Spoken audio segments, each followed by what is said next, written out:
Hi to all. నేను వచ్చేసరికి మీకు ఏం రెసిపీ చూపిస్తున్నానో అర్థమైపోయింది కదండి. No oil no cooking.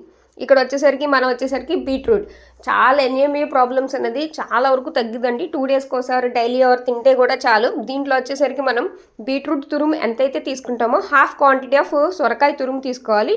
కొబ్బరి అనేది టేస్ట్ కోసం వేసాను అనమాట, ఒక 2 స్పూన్స్. అండ్ హనీ కూడా యాజ్ పర్ యువర్ స్వీట్నెస్ కోసం వేసుకోండి.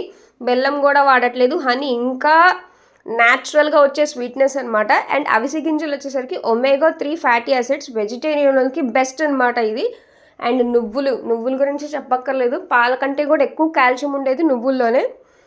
అది యాజ్ పర్ యువర్ టేస్ట్ వేసుకుని, నేనైతే కనుక కొంచెం ఎక్కువే వేసుకున్నాను. నువ్వులు కానీ అవిసె గింజలు కానీ చాలా చాలా బాగుంటుంది ఇది. 2 డేస్కో డైలీ ఆర్ పిల్లలకి కానీ.